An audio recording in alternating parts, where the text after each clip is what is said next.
नाशिकमधील कॉर्पोरेट धर्मांतराचं प्रकरण ताजं असताना नागपुरातही असंच एक प्रकरण उजेडात आलंय। एका स्वयंसेवी संस्था म्हणजेच एनजीओच्या आडून तरुण मुलीवरती धार्मिक रीतिरिवाज पाळण्यासाठी दबाव टाकला जात होता असा आरोप करण्यात आलाय। या प्रकरणी संस्था चालकाला पोलिसांनी अटक केली आहे। नागपुरातील एनजीओत तरुणींवर धर्मांतरासाठी दबाव, तरुणींच्या धर्मांतरासाठी प्रयत्न, विनयभंगाचा आरोप। एनजीओचा संस्थाचालक रियाज काझी गजाआड। नागपूरच्या झिंगाबाई टाकळी परिसरातील हे आहे युनिव्हर्सल मल्टीपर्पज सोसायटीचे कार्यालय। इमारतीच्या पहिल्या माळ्यावर असलेल्या त्या कार्यालयाच्या दरवाजावर सध्या कुलूप आहे। या कार्यालयातून फिक्र या एनजीओचं कामकाज चालत होतं। मात्र या एनजीओच्या आडून तिथे काम करणाऱ्या तरुणींचा विनयभंग आणि मुस्लिम धार्मिक रीती पाळण्यासाठी दबाव टाकत असल्याची धक्कादायक माहिती समोर आली आहे। फिक्र ही एनजीओ रियाज काझी अनेक वर्षांपासून चालवतो। झोपडपट्टीतील गरीब मुलांना एनजीओच्या माध्यमातून शिक्षण, संस्थेत काम करणाऱ्या तरुणींचा मानसिक छळ आणि विनयभंग केल्याच्या तक्रारी, अश्लील चाळे, बदनामी आणि धमक्या दिल्याचा पीडित तरुणींचा गंभीर आरोप। फिक्र फाउंडेशन आणि युनिव्हर्सल मल्टीपर्पज सोसायटीचा सर्वेसर्वा रियाज काझी अटकेत। काझी विरोधात आतापर्यंत 4 पीडितांनी दाखल केली तक्रार। हा जो एनजीओ आहे तो सन 2010 पासून स्थापन झाल्याचं आरोपीने सांगितलेलं आहे आणि अंडर प्रिव्हिलेज जी मुलं आहेत, स्लम एरियातली मुलं आहेत किंवा लेबर क्लास मधली मुलं आहेत, त्या मुलांना शिक्षणाच्या प्रवाहात आणण्यासाठी काम करतो असं त्या आरोपीचं म्हणणं आहे। त्या आरोपीचं आणि त्याच्या स्वतःच्या सोसायटीचं म्हणजे त्या एनजीओचं एक अकाउंट स्वतंत्र आहे, तरी देखील त्याने एक एक्स्ट्रा अकाउंट ओपन केलं होतं ज्याच्यामधून तो त्या मुलींना फॉलो करत होता आणि काही ऍक्टिव्हिटीज आहेत का त्या मुलींच्या, तर त्याबाबत देखील तो लक्ष ठेवायचा। तर त्या मुलींचं म्हणणं आहे की हे फेक अकाउंट आहे, तर त्याचा देखील आम्ही त्याच्यामध्ये तपास करतो। संस्थेत काम करणाऱ्या एका तरुणीचा सुमारे 2 वर्षांपूर्वी वाढदिवस साजरा करण्यात आला। या वाढदिवशी रियाज काझीने सर्वप्रथम तरुणीचा विनयभंग केला।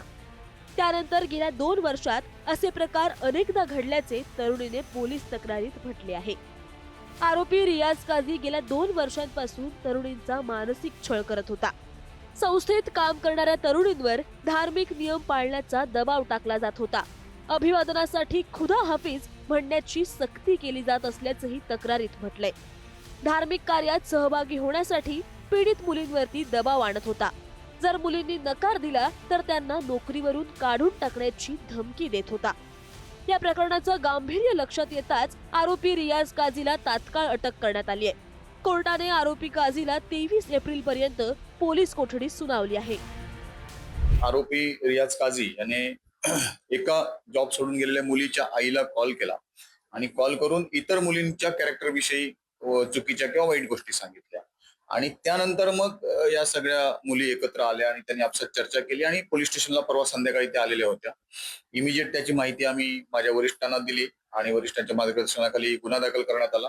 गुन्हा दाखल करून तात्काळ आरोपीला अटक करण्यात आलेला आहे। त्याच्यामध्ये आरोपीला काल मान्य न्यायालयात आम्ही हजर केलं। त्याला दिनांक 23 पर्यंत पोलीस कस्टडी मंजूर आहे आणि सर्व बाजूनी या गुन्ह्याचा तपास आता चालू आहे। सरकारने त्याला अटक केली आहे, पोलिसांनी अटक केलेली आहे आणि पोलिसांनी अटक करून अत्यंत कडक कारवाई केलेली आहे आणि अशा प्रकारचं जे नागपूरमध्ये एक भयंकर प्रकरण, याचा जो प्रभाव पुढचा होता तो फार मोठा होता, पण ते थांबवण्याचं काम पोलिसांनी केलं आहे। या प्रकरणी आता हिंदुत्ववादी संघटना आक्रमक झाल्यात। त्यांनी पोलीस उपायुक्तांना निवेदन दिले। या प्रकरणाच्या तपासासाठी एसआयटी गठीत करण्याची मागणी विश्व हिंदू परिषदेच्या कार्यकर्त्यांनी केली आहे। तसेच या संस्थेच्या बँक अकाउंटची चौकशी करण्याची मागणीही हिंदुत्ववादी संघटना करतायत। ह्या सर्व घटना एकसारख्या आहे। ह्या सर्व घटनाचा संबंध आतंकवादी संघटनेसोबत आहे। यांना जी फंडिंग होत आहे ती फंडिंग त्याची जांच झाली पाहिजे। ते एसआयटी मार्फत झालं पाहिजे। एकदम निष्पक्ष जांच झाली पाहिजे आणि याच्यामध्ये जो दोषी आहे त्याला कडक कारवाई झाली पाहिजे।